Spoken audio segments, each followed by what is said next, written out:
Hi, welcome back to my channel. Now today we're going to be featuring a brand called Elliot Brown, very small micro brand from the UK. They've been around for, I believe, a fraction over a decade, and this is part of their Canford range. This one is actually a quartz watch, but they also do automatics. Now the reason how I got this watch is a friend of mine, Sammy, served in the Royal Corps of Signallers for many years and has now retired from them. But back in 2020, they celebrated their centennial anniversary. Now they got together with Elliot Brown to produce this watch to celebrate this. And it is interesting what they've done to this watch to distinguish it from the standard Canford range of watches. Now, basically, before we get into the watch, let's say in the box here, you get, well, this one also came with a nice leather strap with curved ends to blend into the case, all signed up. Nice clasp on there as well, which, as you can see, my friend has never fitted this, so that's why all the stickers are still on there. And what at first appears to be two screwdrivers.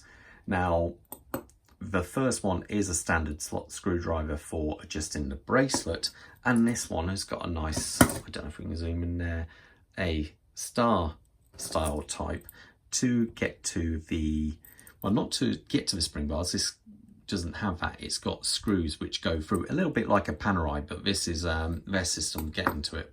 So it is actually quite good that at least you get all that kit with the actual watch. Now we'll zoom in there a little bit. A little bit more about the watch first. It is a 44mm case size. It is 14mm thick. It's a substantial 54mm lug to lug width, and the bracelet is 22mm. Now I can tell you what, it's got a bit of weight to this watch. There's no ifs or buts about it. Now, as you can see, we have two crowns on this watch. Now the top one actually is for the internal rotating bezel, and I must say it is buttery smooth. It is there's no notchiness, no grabbing to it, no back plate or anything. It is a very smooth rotating bezel. No ifs or buts about it. Very impressed. Now we do have a lovely blue dial. We have polished hands with plenty of lume on there, but what they've done for the signallers is quite interesting. They've crammed a load of information into the dial without you actually seeing it. Really, you've got to be in the know. Obviously we have at the 12 o'clock position the Elliot Brown logo, so that goes on there no matter what. That's fair enough. But down here we have their logo, and that is the Roman god Mercury. Now Mercury was the god of messages and communications, so obviously perfect for these guys. But also these hour markers, you know, are a little bit different. Now I don't know how many of the eagle-eyed viewers out there will actually tell what it is, but it's actually Morse code. So, and what it means, it's their actual motto. I think it goes something like certa cito, which means swift and sure, which is their motto. So already we have two bits of information which link that to the signallers, but there's more. Now, I don't know if many people know, but when you see the army, quite often, if they're in combat situations, they'll have their camouflage gear on, but on their arm will always be a small flag to indicate what regiment they're from, and the signallers happens to be white on blue. So more information, which is quite cool. Now you may think that is it, but their birthday, their actual date they were formed, I think it was 1920 June the 20th. So down here where we have this very nice little date window, as you'll notice, it appears to be, I think that's a background and white number. But as we turn it, so 18th white, 19th white, and then that's the 20th to indicate their birthday. So it's just, there's 4 bits of information on that dial just in regards to them. And I think that's really good how they've done all that in a dial, but it doesn't look too busy.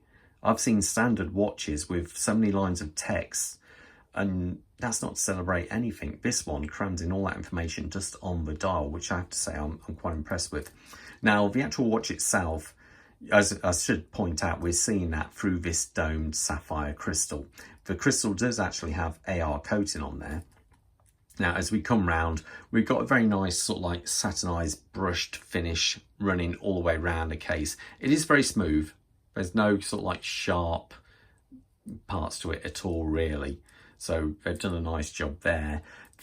On this side, the crowns, signed logo there with knurling. This one has a triangle with knurling. So again, quite nice. As we come out to the bracelet, it is an oyster style bracelet. So nice and solid.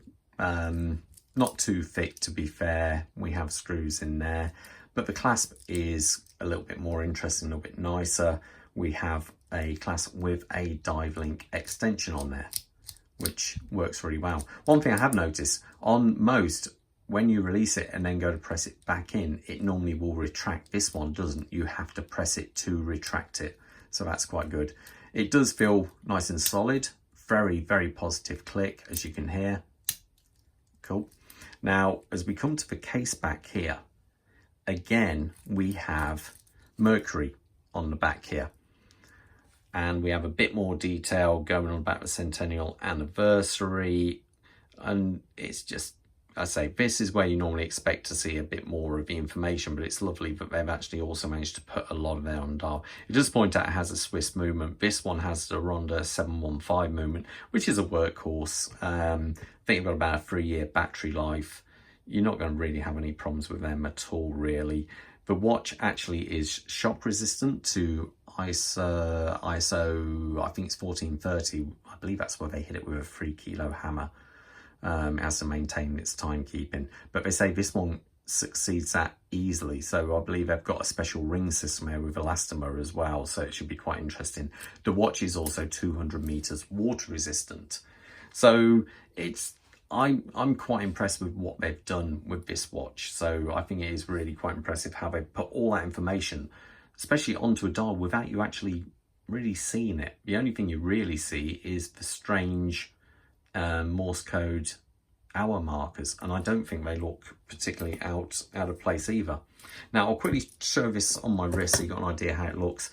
Let me zoom out here. A quick wrist check. I'm wearing a Oris 65 diver today. Put that down there. Now let's release this.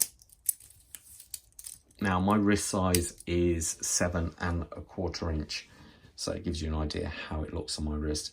It's not too big, to be fair, but there's no doubt this is a, you know, it packs a bit of a, got a bit of weight to it, let's say. It is quite a solid watch. Now I say that, you know, Elliot Brown do quite a few other, you know, collaborations with other companies like the Fire Brigade.